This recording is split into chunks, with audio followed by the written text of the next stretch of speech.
Hi everyone! Good evening! This is Manay Gina and welcome back sa aking YouTube channel. So guys, for today's video, pag-usapan natin si Barbie Forteza at saka si Jack Roberto. Napakainit na usapin ngayon, nag-aaway-away sa comment section.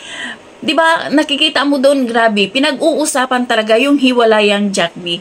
Kasi guys, alam naman natin na mayroon talaga silang supporters, no?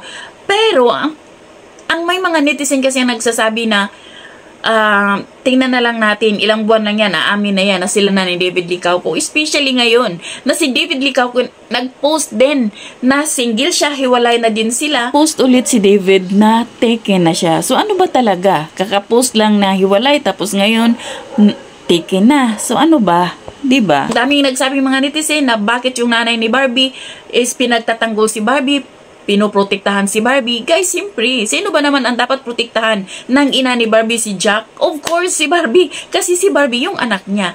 Ang mga nanay kasi, guys, kahit na gaano pa ka-sutil yung anak, kahit gaano pa kapasaway, puprotektahan at ipagtatanggol ng isang ina yan. At hindi natin yan pwedeng i-question. Kasi yun talaga, unconditional ang pagmamahal ng isang ina.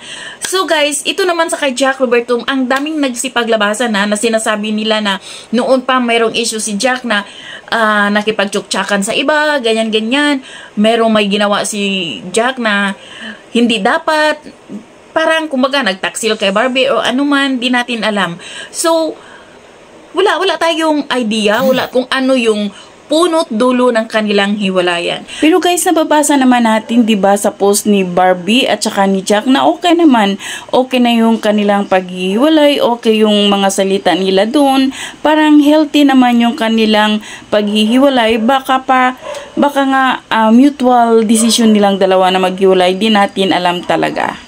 So guys, abangan na lang natin kung ano yung paliwanag ni Barbie at ni Jack sa kanilang hiwalayan. So yun lang guys. Thank you for watching. Bye. God bless everyone.